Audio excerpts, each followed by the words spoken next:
Le Seigneur l'avait promis et le Seigneur tient toujours ses promesses. Nous savons combien les apôtres ont été malmenés, secoués, désespérés suite au choc de la Passion. Et puis il y a eu ce deuxième choc, celui de l'Ascension. Naturellement, les apôtres étaient tellement heureux, joyeux de revoir leur Seigneur ressuscité, celui qu'ils aimaient, celui qui était le cœur de leur cœur. Et voilà qu'à l'Ascension, le Seigneur à nouveau semble les abandonner. Je m'en vais, je retourne vers mon Père pour vous ouvrir le ciel, pour que toute notre humanité, la nature humaine entre dans le ciel. Oh Seigneur, tu nous quittes encore, tu nous abandonnes une fois de plus. Et c'est cette promesse magnifique du Seigneur. Non, je ne vous abandonne pas. Je suis avec vous tous les jours jusqu'à la fin des temps. Je vais vous envoyer mon esprit, l'esprit du Père et mon esprit.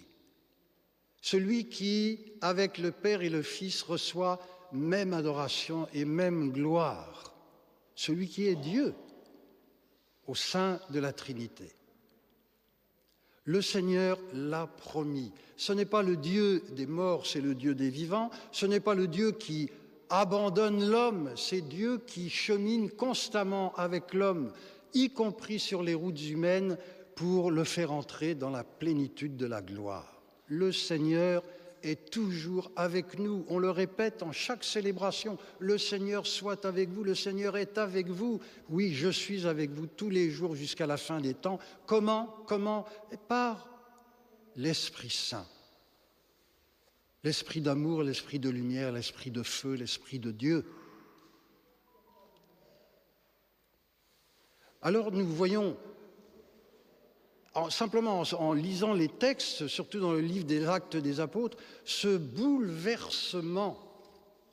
Ces hommes qui étaient peureux, timorés, qui étaient comme resserrés les uns contre les autres, qui étaient recroquevillés,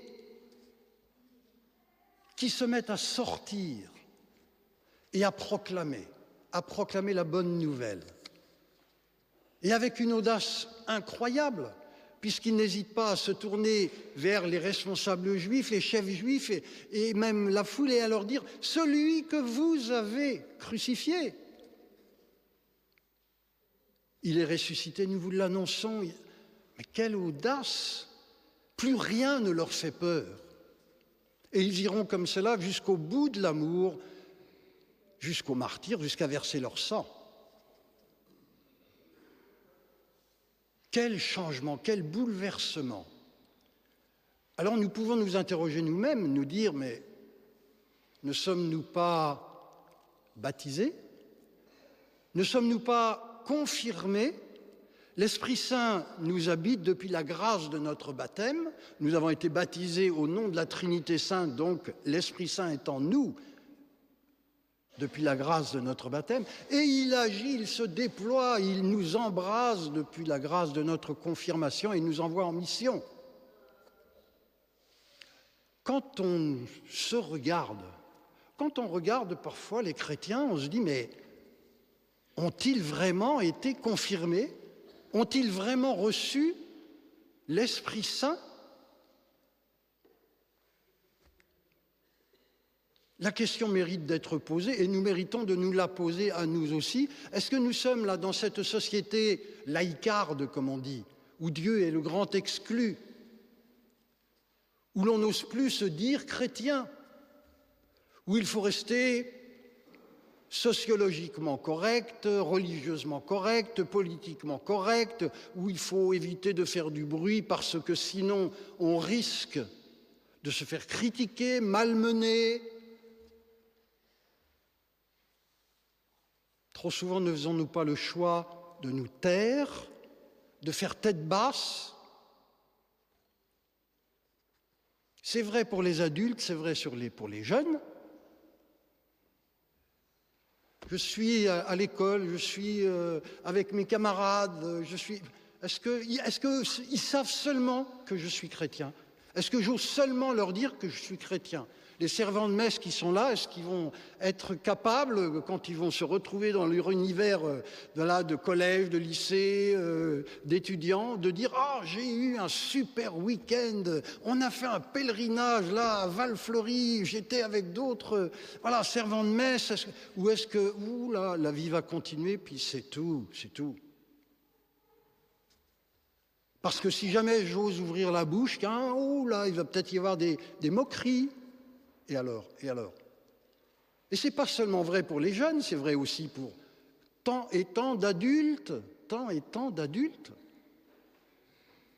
À travers des petits signes, on se retrouve, on est invité chez quelqu'un à table, etc., ou on est au restaurant, on est entre chrétiens, l'assiette arrive devant nous et on mange. Tiens, il n'y a pas de bénédicite, on ne fait pas son signe de croix, je ne dis pas pour provoquer, mais non, mais moi discrètement. Mais non, mais on a peur, on n'ose pas.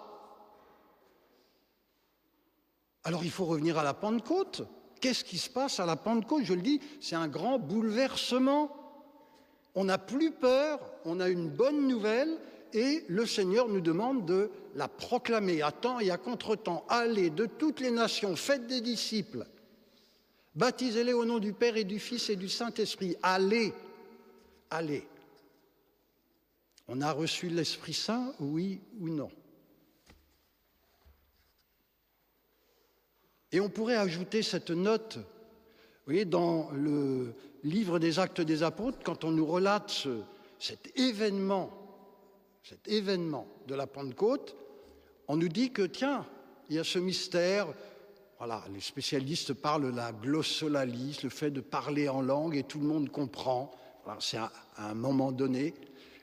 Mais tout le monde comprend. On parle et tout le monde comprend.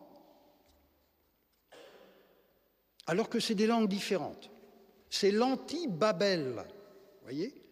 Le moment où il y a eu Babel, les hommes, là, c'était la même langue, la même langue. Normalement, on se comprenait, mais on parlait la même langue, et de quoi il s'agissait? On va bâtir une tour qui va monter jusqu'au ciel. L'orgueil, on monte, et puis ce qui compte, c'est moi, c'est plus Dieu. Et là, c'est la division. On ne se comprend plus. Aujourd'hui, est-ce qu'on se comprend? On parle de banalité à n'en plus finir. Il n'y a jamais eu autant de moyens de communication sociale. Il n'y a jamais eu autant de techniques pour relier les hommes entre eux. Et on ne se comprend pas parce qu'on parle de tout et de rien et qu'on dit le contraire de tout et de rien et que Dieu est le grand absent, lui qui est le Dieu d'unité, Père, Fils et Saint-Esprit. C'est impressionnant, Et dès qu'on remet Dieu au centre, on se comprend parce que l'Esprit de Dieu est en nous. On se comprend. J'ai déjà eu à le dire plusieurs fois, ceux qui ont fait l'expérience des JMJ, ils savent ça. On se retrouve avec des centaines de milliers de jeunes qui viennent de tout pays. On ne se connaît pas, et pourtant on se connaît. On se connaît. On se dit c'est la même famille, parce que Dieu est au centre. Tu es mon frère, on est fils de Dieu, fille de Dieu. On se comprend. C'est le langage de l'amour. Et le langage de l'amour, il s'exprime de multiples manières, mais tout le monde le comprend. L'esprit d'amour, l'esprit de feu, l'esprit de Dieu. Vous enlevez Dieu, c'est l'esprit des hommes, l'esprit du monde, et c'est la division.